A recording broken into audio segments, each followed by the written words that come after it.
Hamura could not control his emotions. That's why he did so well. That's why the actor was quite impressive. The actor was quite impressive. I don't know. You fucked me up, man. My brain is all fucky whatsy. Fucky whatsy. My brain is not good now because I'm like, oh shit, this motherfucking guy.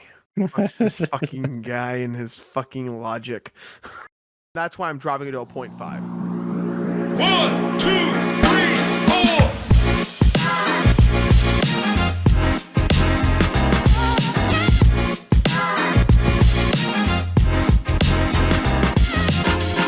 Welcome to Nerd Taku Podcast, where we watch it so you don't have to. I'm your host, Eli. With me is my co-host, Ben. Hey, listeners, how's it going? This week, we're reviewing the 2014 crime drama anime, Terror of Resonance. Spoiler warnings ahead. Ben, my dude, are there spoilers? Always, my guy. Director, Shinichiro Watanabe. Main cast, Christopher Bevins, Aaron Dismud, Jade Saxton, Robert McCullen, Jamie Marchi. Ben, this anime is a very complex anime. I wouldn't say that this anime is at all terrible, but I do say that this anime is very complex to digest and watch. What are your initial thoughts? This one was definitely... It was definitely not the experience I had the first time I watched it. I digested it more, kind of found myself saying, come on, get on with the story, just finish the damn story. It was not what I had remembered. It's probably, you want to be a seasoned anime watcher to really bring this one into your category of a watch list. I agree with you there. Like, this anime is such for more seasonal anime viewers, not for your beginners. The creator of this anime did make one called Cowboy Bebop. Give that one a watch. That one's a really good starter one. But to start, IMDb gave Terror Resonance a 7.8, and myanimelist.net gave Terror Resonance a 8.09. Ben, would you be so kindly as giving the synopsis to Terror Resonance? Absolutely. Painted in red, the word VON is all that is left behind after a terrorist attack on a nuclear facility in Japan. The government is shattered by their inability to act, and the police are left frantically searching for ways to track down the perpetrators. The public are clueless, until 6 months later, a strange video makes its way onto the internet. In it, two teenage boys who identify themselves only as Sphinx directly challenge the police, threatening to cause destruction and mayhem across Tokyo. Unable to stop the mass panic quickly spreading through the city and desperate for any leads in their investigation, the police struggle to act effectively against these terrorists, with Detective Shibazaki caught in the middle of it all. Terror of Resonance tells the story of 9 and 12, two boys behind the masked figures of Sphinx. They should not exist, yet they stand up strong in a world of deception and secrets while they make the city fall around them, all in the hopes of burying their own tragic truth. That is a very complex plot, as you can see from the synopsis, and that's why we do say it's for more seasonal veterans in the anime space. So with this one, I gave it a 7.75. I gave it a 7.25. I'm pretty excited to see what the differences are. So let's get into this. Let's start with plot. 0.75.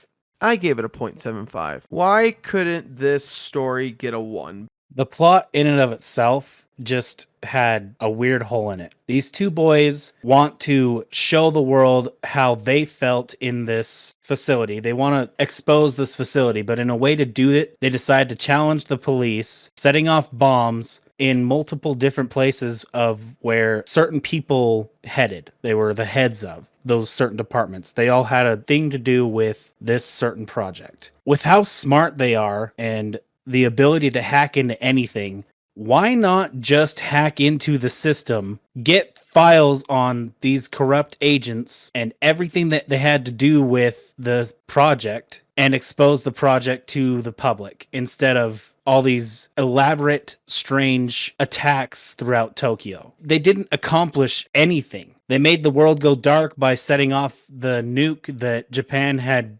developed, but it didn't really accomplish anything. At the end, people were exposed, but the same thing could have happened if they just got the files and exposed them into the media. There was no plot. It didn't have to happen the way it happened. Also, it was, like I said, dragging and dragging and dragging. Just the way they went about it made no sense to me. It had very little to do with getting the project exposed. This plot, I will say that from the beginning, it was kind of confusing on what their goal was. They don't talk about the project until probably, I think, episode like 6. Yeah. Yeah, like 6 or 7, something like that. The whole time, it's just them blowing up buildings. They don't expose anything until halfway through the series. And then you don't find out about the whole details of the project until episode 9 or 10. The mindset of these two teenage boys, I give them the credit that they were doing something in their own minds as justice, but the story never told us that. We're looking at these two boys as just, my opinion, like spoiled little brats. They're trying to do something, but they're just trying to cause mayhem and chaos. But then you find out more that they escaped from a facility in this project that happened. And it's like, oh, they're actually just trying to get back at the people who did them wrong, did them dirty. But then I don't like when you add a character in a story to cause some tension. And that's what Lisa was. Hear me out. My thing is that Lisa, the only reason why she was there was to push 12's plot. The only reason. Because if you took Lisa out, 12 would never have the issues that he had throughout his story. He would have just followed 9 to the end. But he was so intrigued by Lisa that his character changed. Lisa was just an inconvenience, a damsel in distress, someone who always needed to be saved. She never could save anyone else. She even fucked up cooking, picking up a package. She was always there to cause those two a problem. And when they add that, it's just like, I know you're trying to make the story seem like there's a lot of tense moments, but you're adding just a problem to these two who really had everything figured out. Lisa's character was meant to bring out both 9 and 12's humanity. Yes. That's why she was put into the story. She was actually very important. Without her, 12 would have had absolutely no character development at all. He would have just followed 9 all the way through. Yeah. I just didn't like her personally. Like, yeah, you don't have to like her, but her main point into the story was to bring the humanity out of the two, and it worked. It made 12 realize that he himself was a person. Lisa was pretty similar to their situation with her mom. Obviously, she wasn't an experiment, but she had no life. She had no loved ones. She was not too different from 9 and 12. That's why 12 was able to connect with her so well. And a connection with 9 because he felt like he failed 5 by keeping her at the facility when those two were able to escape. They weren't able to help 5. So her part was very important to both of their character development. That's why she was put into the story. Okay, that makes a valid sense. But then explain to me 5. Why the fuck was 5 there? So from the last time we watched this back in 2015, 2016. Why was 5 existing? I think I understand a little more now from the second time. It's because she wanted that friendship back. Not exactly the friendship. I finally figured it out. Okay, what? Lay it down to me. I want to hear yours and I'll tell you mine. When she found out that it was 9 and 12, she faked wanting to help the American government. The whole time, she actually wanted to help 9. That was the whole point. She wanted to be able to save 9, just like 9 saved her back in the facility. She survived because 9 was there to help. That's why she survived that horrible experience at the facility. So the whole time, she's like, oh, I just figured out that this is 9. This has to be 9. Mm-hmm. That's why she agreed to go in the illusion that she was helping the American government take this nuclear bomb from Japan. But in reality, she wanted to help 9. But if you want to help him, why the fuck did she kill herself? See, that's the ultimate That didn't question. do anything. Her sacrifice did nothing. She could have just lit the car on fire and carried 9 out. But no, she kisses him, says, it's my turn to save you. I'm going before you. Boom, lights the car on fire, blows herself up. Like, what the fuck? That just, yeah? I think she did that so that she could give 9 a chance to escape, so they assumed that he died in the car accident. But Okay. it's still stupid. It's still like she could have ran away with them. But I think the sickness that was happening to their bodies was just hitting her I mean, harder. she knew she was gonna die. They both Yeah. did because of that sickness. They knew they were gonna die. But if she really wanted to help Nine, why the fuck didn't she just blow the car up without standing in the fire and carry Nine out? I don't know. See the complexity of this really big plot hole. I don't know, man. Why the fuck was 5 there? Straight up. So many questions. So many questions, no answers. Why a 0.75 then? I'm thinking this has become more of a 0.5. Like I said, I was being generous. But yes, I agree. I think that I have to drop it to a 0.5. There's just too many holes, too much that doesn't make sense. And the fact that this whole plot line could have been resolved real quick by just exposing the truth online Like they or did into the media. Like they did with that game where the guy had to figure out the code and they released all the criminal records, all the cops had. It's like, you could have just released everything. Easy peasy lemon squeezy. That's such the biggest plot hole. So I dropped mine to a 0.5 as well. Acting. That got a 1. I'm at like a 0.9, 0.85. I don't know. Why'd you give it a 1? Stupendous job through the voice acting. All of it. They expressed emotion perfectly, sadness, happiness. Even though Lisa was a character that didn't seem to really matter, she did. And the way she expressed her emotions, the way she was expressing how she felt, how she sounded, all of it. Jade has always been one who can really get you to connect with a character. Even if you don't like them, you can fully connect through her voice. She's really damn good at it. Nine was stoic. He knew what he wanted to do. He knew how it needed to be done. He didn't want to show any emotion, even though he felt the same way about Lisa as 12 did. But he had to be the tough one. He had to be the one that carried on the mission, and he did. You could hear it in the voice, the way that 9 delivered his final line to 12 before they met up again. Do you really have to go? We have to finish this. He was basically pushing 12 to go save Lisa. It wasn't him trying to convince him to stay. He was telling him, go. If you watch it, you will understand exactly what I'm talking about, because he was stoic. He was no emotion until that final scene. Or after 12 gets shot, and the way that he wailed and cried, That hurt. It hurt. You connected with it. You were just like, this kid, he is 17 years old. And he just saw the closest person to family he's ever had die right in front of him. Yeah. This crew was chosen perfectly. Advanced, they all have so many projects under their belt, just absolutely stupendous. There wasn't much of a flaw to give the voice acting crew. Even your supporting cast, some of them, just their emotions, the way they felt, especially Detective Hamura, who helped Shibazaki when he was suspended indefinitely. Just the way he brought his voice out for this character showed someone who has no way of controlling his emotions, his anger, his sadness. It just shined. After hearing about what they did to these children, his anger just spewed out. Mm-hmm. It was a very, very good choice on this cast. I do agree with you. It is a 1 quality here. I almost teared up when you talked about 12 getting shot in the chest. I almost teared up a little bit because I'm like, oof, oh, that kind of hurts. Right? You could just feel the raw emotion as he's wailing at this dead body. But I do like Shibazaki. I like this actor. He's so good. 12 is one of my favorite voice actors of all time. He's the voice of Alphonse Elric and Hohenheim through the Fullmetal Alchemist series. And I just love these guys. They have such a great repertoire, and it's just chef's kiss, the dynamic all these guys had. Yes, to me, Lisa was the weakest character, in my opinion. That was just me. But Jade, like you said, chef's kiss. She knows how to make an audience follow her story. It's so good. I just loved overall this cast selection. I didn't think you'd get such a stellar cast. I see just the amazing acting that came out and shined. I gotta also say 5's voice, Jamie. She's the voice of Rias Grimmery from High School DxD, and she my waifu. And her voice, anytime I hear her voice, I'm just like, how I'd love to wake up to that voice in the morning. I'm not even joking. I fucking love her voice. Character development. 0.5. Hey, 0.5. I was wondering if we were going to give the same one on this one or not. There wasn't any development. No. The biggest development you had was 12 connecting with Lisa. Yeah.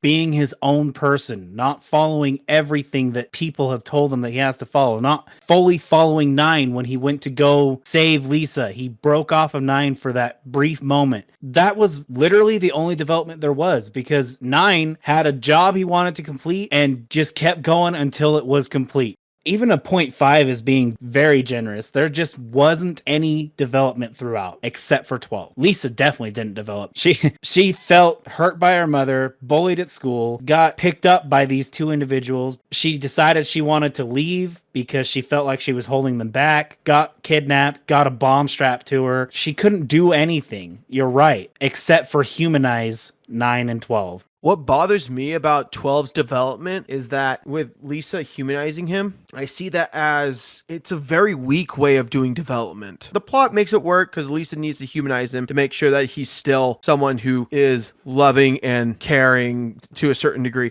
But overall, you're right. The development in this is just flat. There's nothing. 5 made no sense in anything. Shibazaki was just so focused on the case that he really didn't develop. He was just doing his job. He was just doing a job.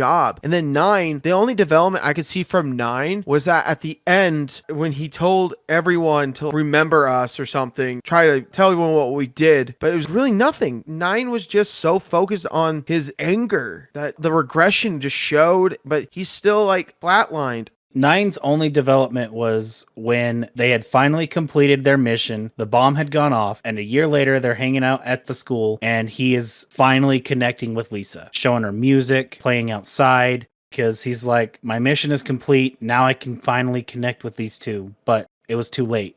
Exactly. The development in this is just, I think, very lackluster. Lackluster. That's the word I was looking for. Very lackluster and very bland. Sound and music. 0.75. 0.5. Let's hear why.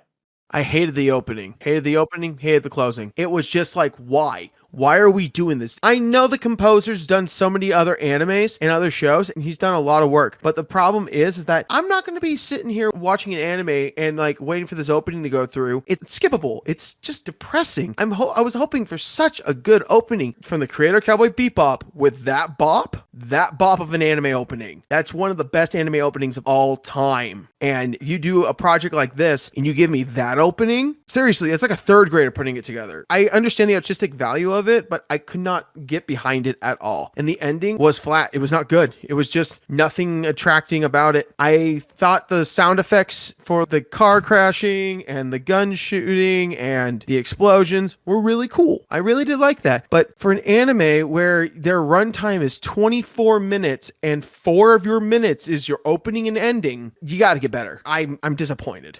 That was why I marked it down to a 0.75. The opening and the closing sucked. But there's so much sound effects, so much going on throughout the anime, music to match the scenes that pull you in. It was enough for me to bump it to a 0.75. There was 11 episodes altogether. You had to take all of those into consideration. You had to take in the different sounds, the different music, the suspenseful scenes, the explosions, the helicopters flying in there at the end. All together, a lot of it worked. It was done well. Sound and music deserved a 0.75. Yes, the opener and closer was bleh, but everything else in between that had to do with the actual show bumped it enough that I believe a 0.75 is very justified.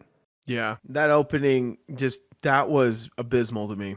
But it's only 4 minutes of 24 minutes. So you have 20 minutes of show that gives you sound and music and explosions and fun. But that's the thing. For me, I still liked it overall. But my problem is that if I'm someone who's getting into this show and say I was watching on TV and I couldn't skip it, I would not like it. That opening was just so off-putting to me. And the animation with the beats and everything, it was just so out of sync to me. Cinematography and animation. 0.75. I gave it a 1. Why'd you give it a 0.75? I couldn't. Mappa now, fucking fantastic. The animation's not choppy. It's glamorous. They don't even know what the fuck a budget is. There's no such thing. But this is the 2014 project from a company that started in 2011. It should have had more. It was choppy. It had some pretty good art in it. But as the animation flowed, as you continued watching through the series, there was just a lot of bump. There was a lot of stop and go, and you could see the stop and go. It wasn't terrible, not enough to take your attention away, not enough to make you turn it off, but enough that I've seen so many of MAPPA's projects through the years that I know they could have done much better. Before it was MAPPA, it was Madhouse. And Madhouse, like Cowboy Bebop, right? Yeah. Quite impressive artwork for its time. That was less choppy than this. You're not wrong. You're not fucking wrong, dude. God damn it. I really liked some of the shots. The reason why I gave it the 1 was I'm not going against any of the shots. They were very impressive. It's just if you really look down and watch it and then look at some of MAPPA's projects, you'll just go, you know what?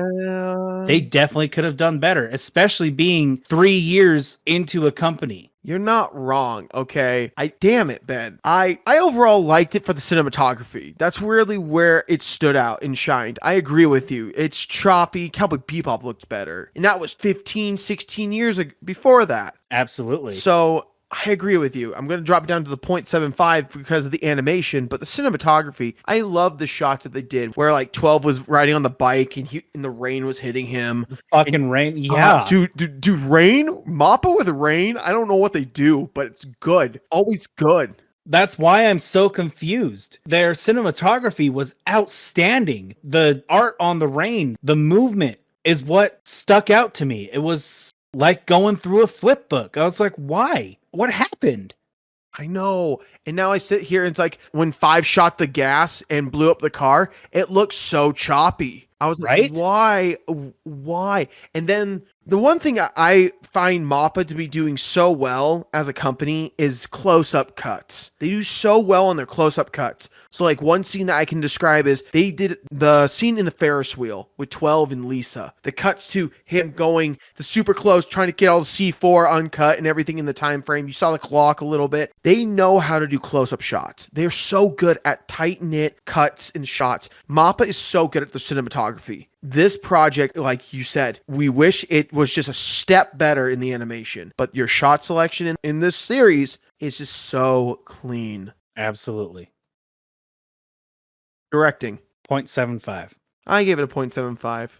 The plot holes, the inconsistencies, the direction of the animation that happened. And to be honest, him adding Five was such a confusing character. The decision to have, I mean, you have to follow the light novel. you do, right? You got to follow the light novel, but It's what he did. Yeah, but he could have figured something to get 5 in there more to make it more understanding. He could have done something. I was hoping, but the plot was just something that I think the director, I wish he could have fixed some of the holes and the selection of the openings and closing. You have a team and you let that green lit, and I find it to be more of an artistic choice that he picked for the openings and such. So I give it a 0.75. Overall, he did good, but there was points in his directions that I did not agree with, and that's why I'm keeping it at a 0.75. I agree. I think that a lot of the time when they're interpreted from the light novel or the manga to the show, plot holes are fixed. These plot holes were not fixed. Exactly. There were quite a few that just, it could have done much better. My main thing was the plot hole and the animation. That solely goes on to the director. That animation, he should have looked at it and said, nope, not good enough. Look at these projects we've done previously. This is way too choppy. And instead, he just released episode after episode of the same art style. I could not give him a full 1. He is an amazing director. He really is. But it's just not enough for this certain series to justify a 1. I agree with you there. Attraction. 0.75. I gave it a 1. I found this when we watched the trailer caught my eye. And overall, I'm a sucker for hacking and crime, and I was such a sucker for Jason Bourne, man. I was a Jason Bourne kid. So like this anime just gave me those vibes of Jason Bourne and hacking and trying to hide and spy. The one thing I really liked was one scene where they were trying to disarm the bomb in the subway system. I really liked that whole sequence. It was really cool to see them try to fix their mistake. Also, the game of chess. That was one of my favorites, the game of chess in the airport. It kept me going. I really liked the overall concept of crime and spy and hacking. And I like the terrorist side of the thing. I really did, because it just reminded me of me wanting to be a hacker as a kid. It was just so good. I really did like it. The inconsistencies, yeah, they're still there. And I was a little off put, but I didn't really look at the time. I just watched the series that I remember watching over almost a decade ago.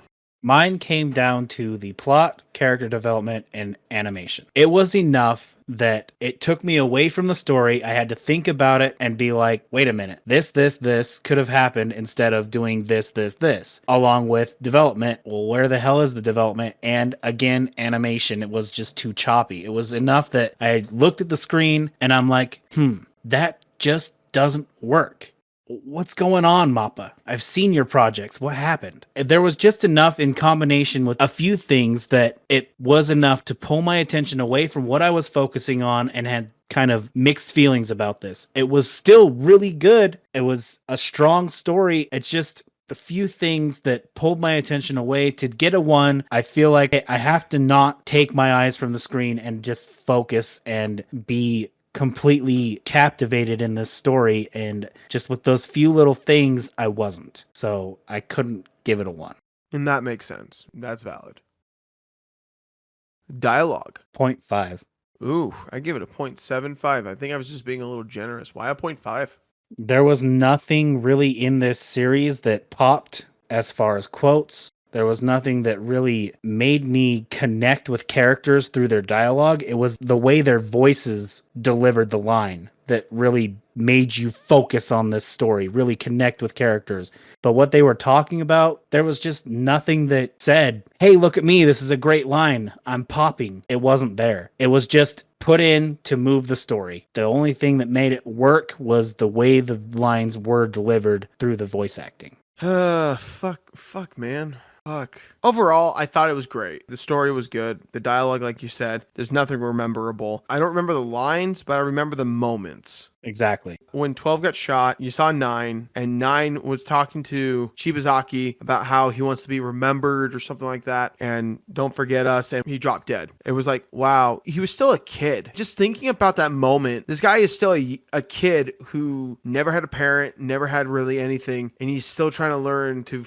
find the humanity in himself. There was moments throughout, like when they were on the Ferris wheel, 12 literally says, in like paraphrasing, I'm not going to give up on you. Stop saying that. Yeah, but you have to paraphrase because you don't remember the line. No, because it wasn't enough to pop. Yeah, I think Shibazaki was a character that I wish said more profound things, because he wasn't really there in the dialogue unless he was doing his detectiveness. The detective stuff, and that's what his main role was, but like he didn't really say anything witty. He just said what needed to be said in a criminal justice system. I think the only thing I liked was when he was on camera and he outlashed to them. That was like, oh, he's showing his weakness and showing that he's a human, but that was it.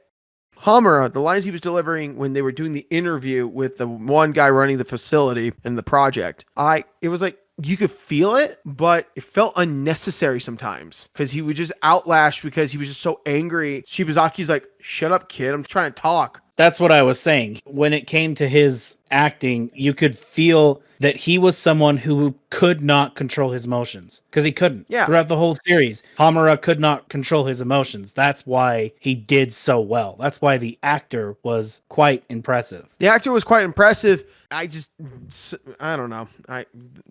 You fucked me up, man. My brain is all fucky wutsy. Fucky whatsy. My brain is not good now because I'm like, oh shit, this motherfucking guy. This fucking guy and his fucking logic. That's why I'm dropping it to a 0.5. Scenery. That did get a 1. Wow, I was actually surprised you gave that a 1. Why'd you give it a 1? I gave it a 1. Because it was the beauty of Japan. It was everywhere. It was the beauty of Tokyo. It was all over. They were all over Tokyo. Forestry, the broken down buildings, the buildings that they blew up. It showed everything. They were all over the place. I loved seeing after their hideout got blown up by 5, they went to the abandoned arcade or whatever, bar, whatever it was. And you could see it was abandoned. There were cobwebs, dust. The games were deteriorating. They went to their old facility where the graves were, and it was abandoned, covered in moss, covered in leaves, covered in bush. It was beautiful. It was amazing. Just all of it was absolutely impressive. It was Tokyo. It was gorgeous. Dude, I agree with you 100%. I really did find this whole scenery to be so captivating and just beautiful. I love the diversity of the scenery. I loved it. It was just so clean too. I just loved the atmosphere it was giving through all the scenery changing and them running around trying to figure out this whole investigation. Heck, they even went into the mountains in a snowy area. It was so good. Yeah, to get the fucking nuke. It was up in the whatever, I don't know what mountain range it was in, but it was snow covered. They had to go in with the truck and then exit with the snowmobile. It was so good. So clean. I just like that this is one of the first ones in our whole podcast that we could say had such a great diversity in changing the scenery. It didn't feel like we were watching the same 3 shots. We saw so many different clean scenery shots. The B-roll was amazing in this. And I loved the shot at the end when the nuke went off and you saw the lights just go out. It was so cool. And when 9 is looking over the city and the lights have gone out and he's looking up and you can just see that red hue of the nuke's leftover particles dispersing. I was just like, good God, Mappa, you know what you're doing. If it just wasn't so choppy, it'd have been fucking perfect. Yes. It would have been so clean. Recommend. I had to give that a 0.5. I gave it a 0.75. Why'd you give it a 0.5? I had to 0.5 it because this is not for everyday anime watchers. You really have to be a veteran to sit down and watch this film. Not only because you have to figure out the plot line, but also because the animation, the choppiness of the animation, if you're not an avid watcher, that is going to get to you and you're going to turn it off. I promise you, you're going to turn it off. You really have to focus in on this story to understand why they're doing what they're doing. And even so, you're questioning it. Because I questioned it. The first time I watched it, I was like, hot damn, yeah, fuck yeah, get it. Power to the people, fuck yeah. Yeah, power to the people. But then I watch it again a decade later, and I'm like, what the fuck? Why didn't they just approach it this way? Why are they blowing everything up? Sure, they didn't kill anybody. They cleared the buildings before it happened. They weren't mass murderers. But still, this isn't sending any type of message except for you want to be children and blow shit up. I looked at this because it has been almost 8 years since we've watched it. And I remember the whole approach that we gave it the first time was we had no idea what the hell we were getting ourselves into. We didn't even look up a trailer. And for you, this was like a year or two into your journey of becoming an anime avid otaku. And coming back to it, the darker theme of terrorists and injustice and basically torturing children in this whole project, it's a very heavy thing. And for a beginner watcher, like you said, I couldn't recommend this. But it's still, to me, if you're about a year, maybe year and a half into anime and you've watched a few series, I think this one you could give it a go. It's not that long. It's 11 episodes. If it was like 25, I wouldn't recommend this to you until you're about 3-4 years in. But it's only 11. So it's a good 4-5 hour sit, but it is a very deep, complex story that I could only recommend if you have watched multiple anime series beforehand. I agree. I've had to change my score many times. My score now is a 7.25. Mine went down 0.25. I am now at a 7. It comes to show when you rewatch something after a decade, things change. Absolutely. And I'm glad we came back to this one. I actually am really glad we came back to this one because this one was on my rewatch list for a long time. That's kind of funny because I actually haven't really thought of this one since we watched it the first time. So the only reason why I had it on my rewatch list is because I went to a retro game store out in town and I found the DVD of it. And I was like, oh, this one would be nice to go back to and rewatch. The only reason this one ever got put back on a blip in my radar is because we constantly say, why the fuck was 5 there? Why the fuck was 5 there? That's like one of the quotes we always go to when we get upset about something. Why the fuck was 5 there? Oh, so good. as we wrap up this week's episode of Nerd Taku Podcast, I would like to bring up next week's episode for the 2019 action movie called Kill Chain. Ben, what the fuck? What the fuck? What's happening here? This is a hot mess. I have no fucking clue. This is hot garbage. It looks garbage. I know that the reason why this one got on the list was because Nick Cage, and it was something that wasn't one of his more popular ones. It was an offshoot, but I don't know what's happening. It just seems like they're going after each other with guns, shooting each other. Yeah, I have no idea. You have some guy sitting in a room pointing a sniper at Nick Cage, talking to somebody. Then you have some random lady who apparently is working with Nick Cage, stabbing some bitch on a bed. I don't fucking know what's going on. Nick Cage is walking around with a fucking shotgun, shooting, blasting. I have no clue what this film is about. This trailer explains nothing. No, it just explains it has action, Nick Cage, and guns. What do you rate it? I give it a 4. Give it a 4. I gave it a 5. It's not shit. It's not great. I'm just going to sit right in the middle and find out what the fuck this story is about. With me being so confused right now, I don't have any high hopes, so I'm giving it that 4. Oh, I don't either. That's why I'm on the fence, because it could turn out to be fucking amazing and the trailer just shows shit. Yeah. Or it could turn out to be shit and it matches the trailer completely. I don't fucking know. So, sitting on the fence, giving it a 5. As we wrap up this week's episode of Nerd Taku Podcast, I'd like to thank everyone for tuning into this week. If you'd like to follow us, we're on Instagram and Threads at nerd_taku_podcast. We're also on YouTube under Kingdom Notes Studios. My name is Eli. I'm Ben. Thanks for joining us, guys, and have a great week. Thanks, listeners. Can't wait to see you next week.